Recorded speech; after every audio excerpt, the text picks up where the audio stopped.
Assalamualaikum warahmatullahi wabarakatuh. Selamat pagi pemirsa Lira News Channel. Kembali berjumpa dengan saya Sri Widodo Sutarjoyono.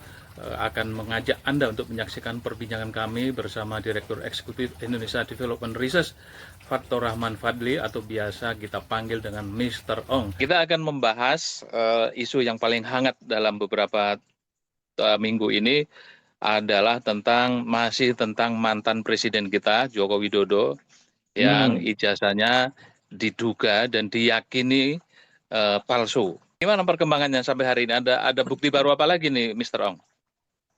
Ya, saya kira sekarang banyak orang yang mencoba membongkar ya fakta-fakta baru atau novum baru yang kemudian itu menurut saya akan justru memperberat Jokowi.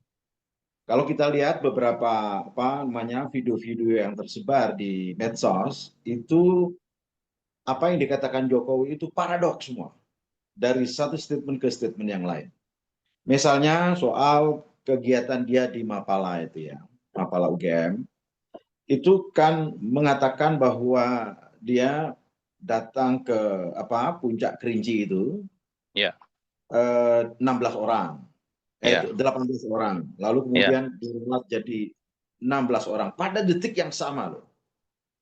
Kemudian ada novum dia juga berangkat dari Padang naik bus ya kan, capek bermacam-macam. Pokoknya ini orang tukang karang memang ya, tukang miring. Dan tidak pernah ada di wajahnya itu sebuah dosa gitu, mutandos dia, bisa disebut dengan mutandos, muka tanpa dosa gitu. Innocent ya.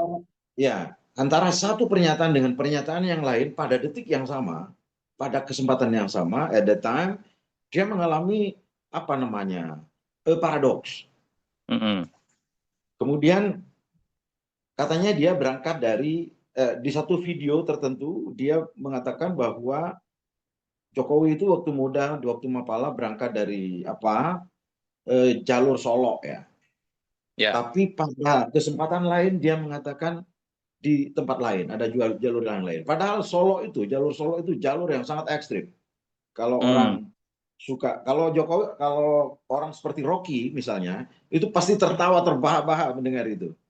Karena ada jalur lain yang lebih landai yang bisa dilalui. Nah, itu novum pertama ya.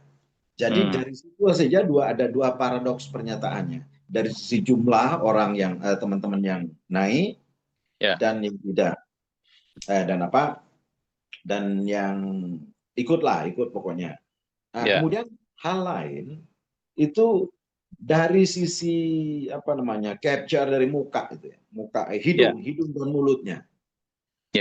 Apa yang ada di ijazah itu sama sekali berbeda dengan jenis dengan foto Jokowi dengan mimik Jokowi. Kalau Jokowi kalau mingkem ya itu dilukiskan sebagai rapat, tetapi yang di dalam video itu begitu di crop ya dan diintensifkan itu picture-nya itu ternyata ada gigi yang terlihat di bibirnya itu.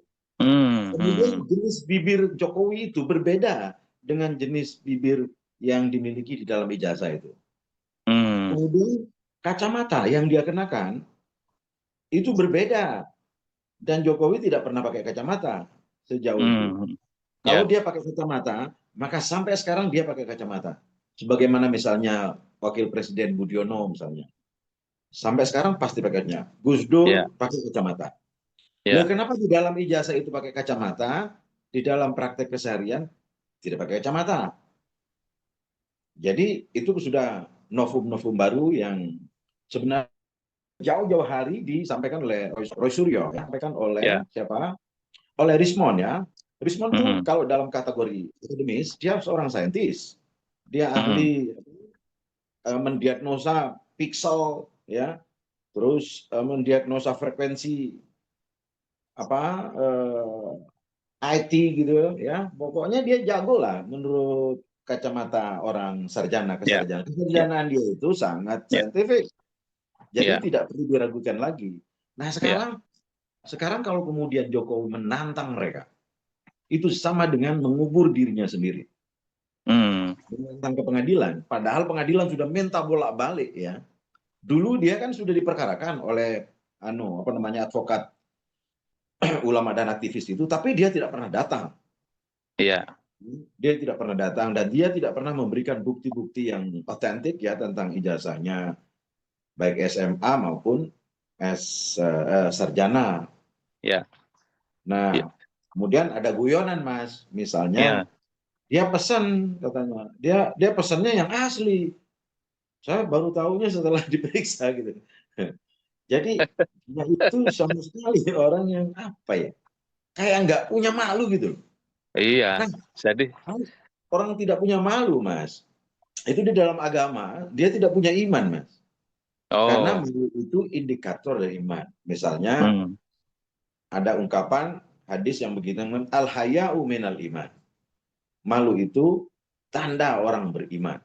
Kalau hmm, orang itu tidak punya malu, ya, dia pasti tidak beriman. Periksa iya, saja. Jadi iya, iman yang melekat pada dirinya itu menimbulkan rasa malu. iya. Karena itu kemudian rasa malu itu ada dalam seluruh kosakata di dunia, bahasa di dunia. Bahasa Inggris itu ada beberapa ungkapan malu, shy, be shame, dan lain-lain Hmm, gitu. hmm, Jadi kalau orang tidak punya masa malu, sebenarnya imannya sudah berat itu. iya, Sorry. Itu iya. kalau dalam seperti itu. Kemudian yang lain ya, ijazah yang menempel itu distempelin.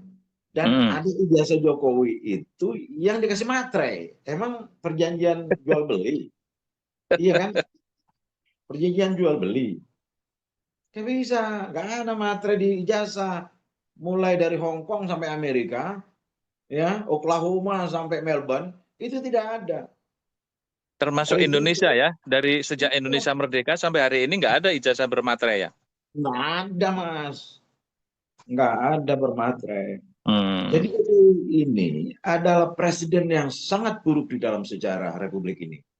Bahkan hmm, mungkin sejarah dunia.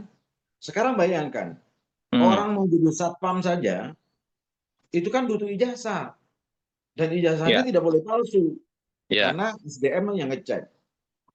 Nah sekarang yang ya, diributkan, yang di medsos-medsos itu diributkan adalah, saya sebenarnya mau mengatakan itu lebih dulu ya, hmm, posisi KPU sebagai penyeleksi kandidat seorang ya, kepala daerah, apakah hmm, itu gubernur, apakah itu wali kota, apalagi presiden, maka dia harus cermat. Kalau tidak cermat dan sampai kebobolan seperti sekarang, itu kan berarti mereka itu orang odong-odong ya, panitia odong-odong KPU.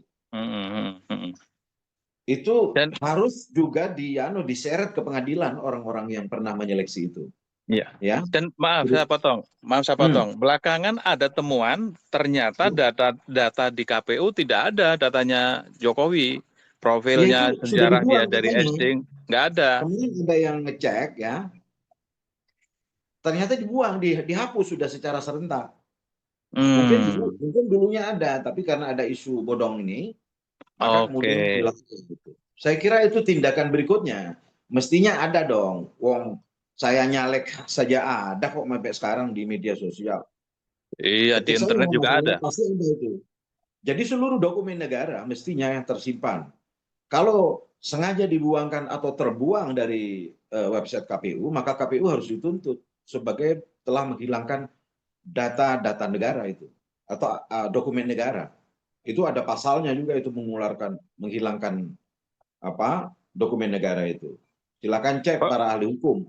iya, ini kesannya kok membabi buta banget ya, membela Jokowinya itu membabi buta banget ya.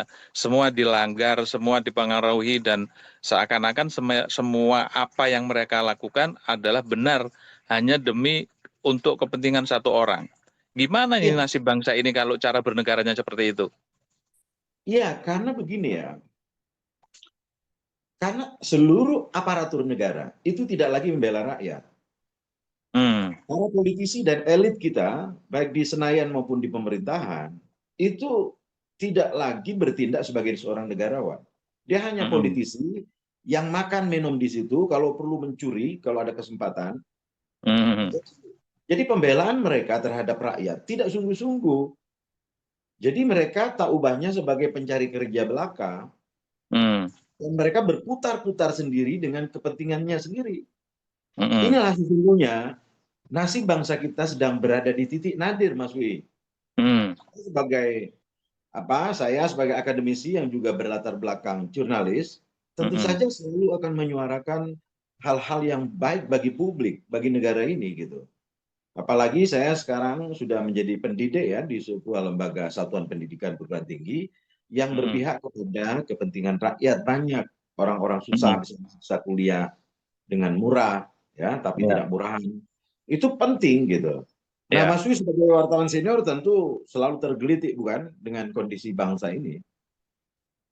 Ya itu tidak hanya sekedar tergelitik, jadi memprihatinkan.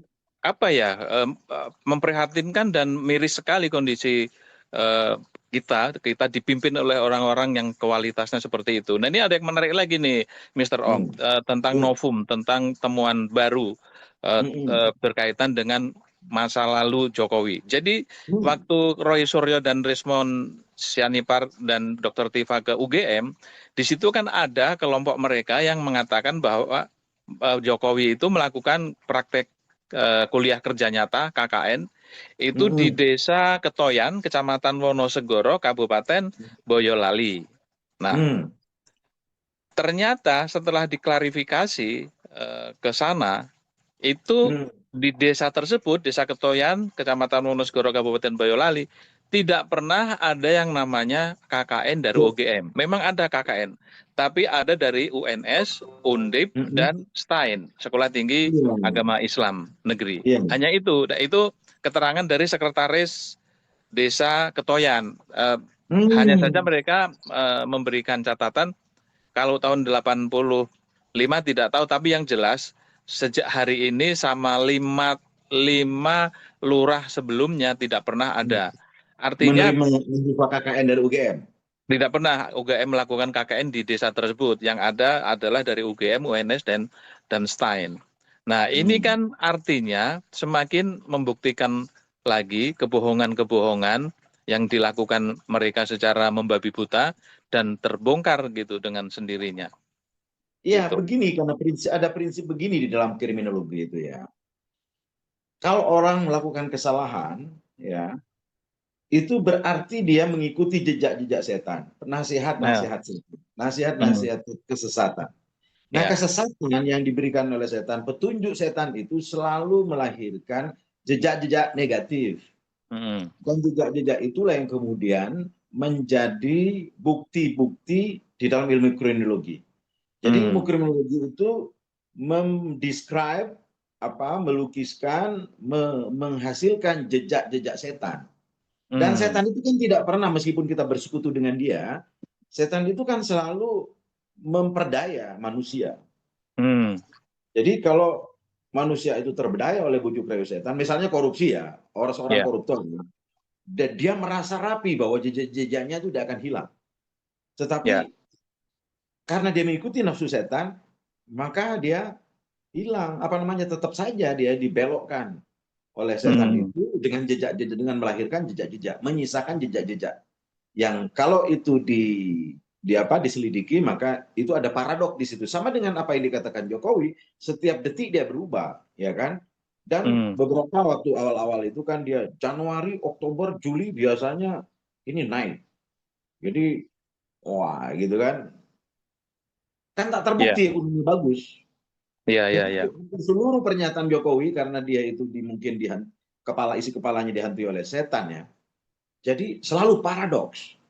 Setan itu selalu menginiin. Saya tidak tahu dia hidup di dalam alam apa ya, sehingga kemudian dia selalu paradoks pernyataannya.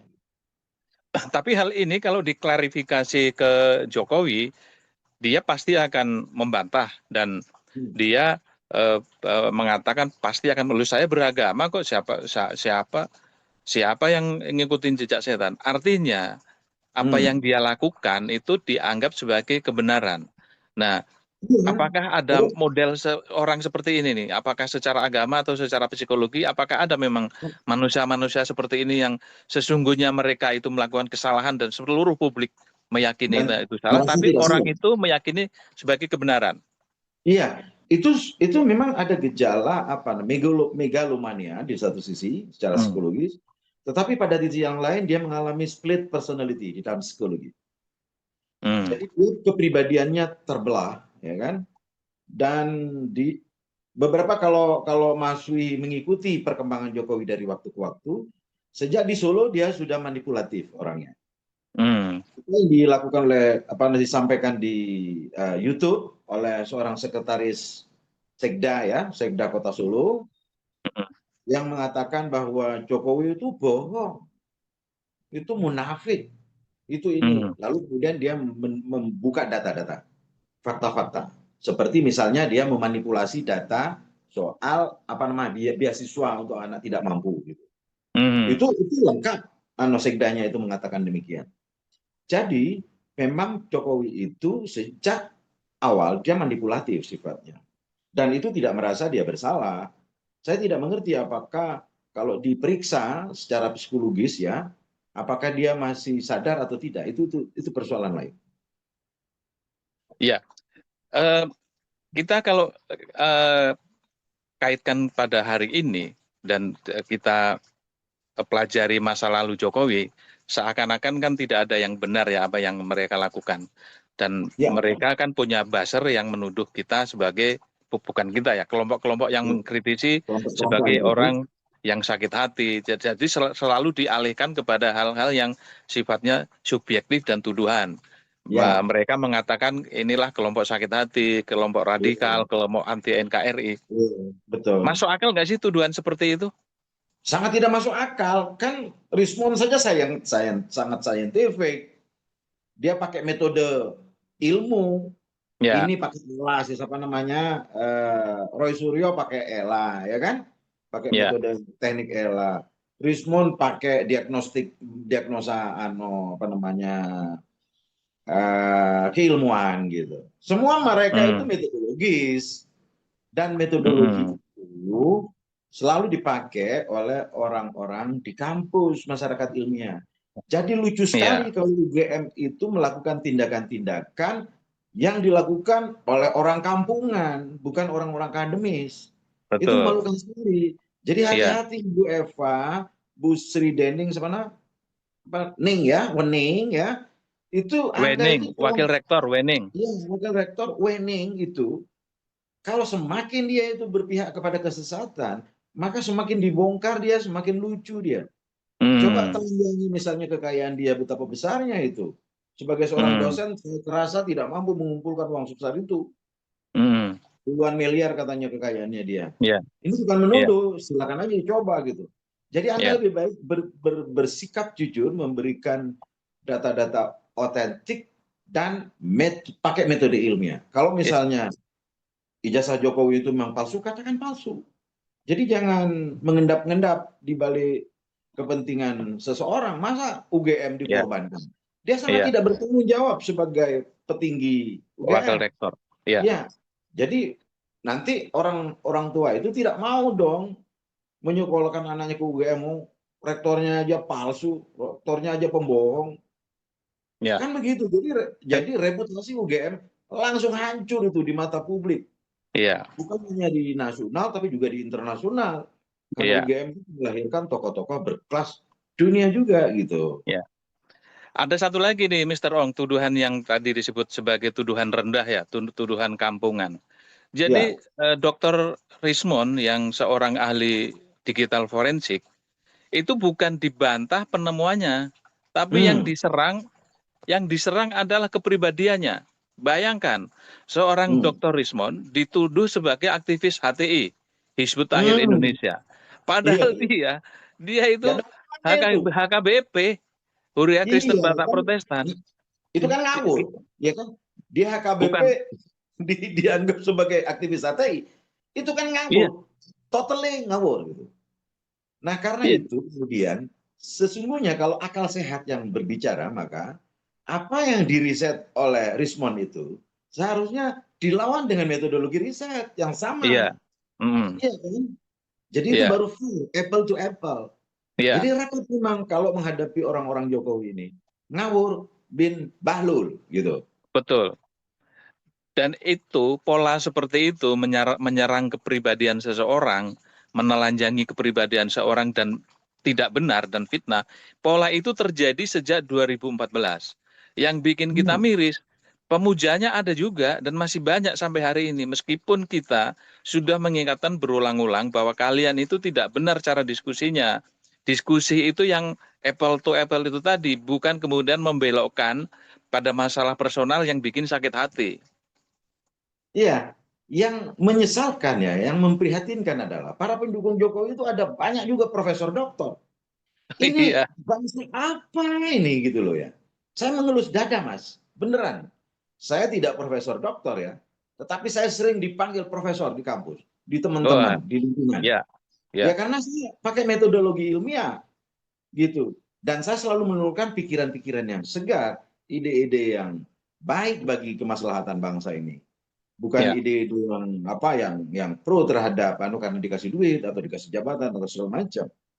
Jadi ayolah kampus itu dikembalikan kepada ruhnya sebagai pendidik calon-calon pemimpin bangsa. Nah, masa UGM itu mendidik orang seperti Jokowi yang tidak metodologis? Dilihat dari cara bicaranya dia saja itu kan tidak kelihatan dia sarjana. Iya, iya. Iya kan? Kan Anda bisa membandingkan antara cara orang sarjana ya, seorang sarjana berpikir dan non sarjana berpikir. Beda jauh. Beda Artinya jauh.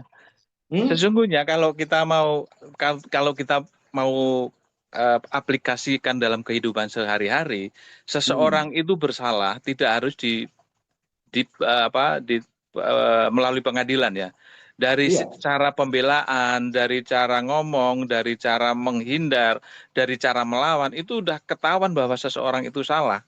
Nah, hari Ya. ini itu yang terjadi kan pada Jokowi.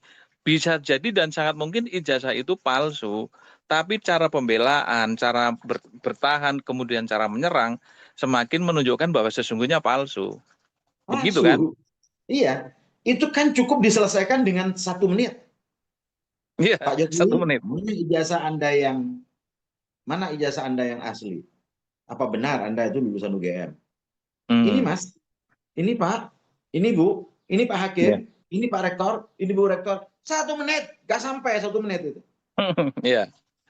Nah, saya punya prediksi begini nih, Mr. Ong. Kelihatannya ini mereka tetap akan menang ya, kelompoknya Jokowi ini dan akan dianggap sebagai pemilik ijazah asli gitu. Karena gini, saya kemarin baru baca di Nusa Tenggara Barat itu ada hakim yang memenangkan seseorang yang bersengketa soal tanah, sertifikat tanahnya itu fotokopi dan itu Hmm. dia menang. Sertifikat Hmm. fotokopi itu menang di pengadilan. Nah, ini Hmm. bisa menjadi jurisprudensi kelihatannya ini untuk kasus ijazah Jokowi. Bagaimana menurut Mr. Ong? Saya kira jurisprudensi itu harus berbasis pada kaidah-kaidah yang otentik juga di dalam pembuktian di pengadilan. Ya, saya juga pernah belajar hukum ya. Hukum kita itu hukum material sebenarnya yang harus Hmm. disaksikan. Tetapi karena moralitas penegak hukum kita itu ambrol ya, longsor ya, kena angin topan ya, Hmm. moralitas penegak hukum kita itu, maka mereka tidak akan pernah berpihak kepada kebenaran karena mereka semua menjadi bagian integral dari budak setan semua. Hmm. Mereka hanya tunduk kepada uang dan kekuasaan. Nah, disinilah sebenarnya saya ingin mengetuk hati Bapak Prabowo sebagai seorang satria, ya, sebagai seorang militer yang dia mengabdikan dirinya untuk kebaikan dan kepentingan bangsa, untuk dia bicara memberantas semuanya ini, karena kekuasaan Hmm. itu ada di tangannya. Minta kekuasaan apa lagi dia untuk memperbaiki bangsa ini? Saya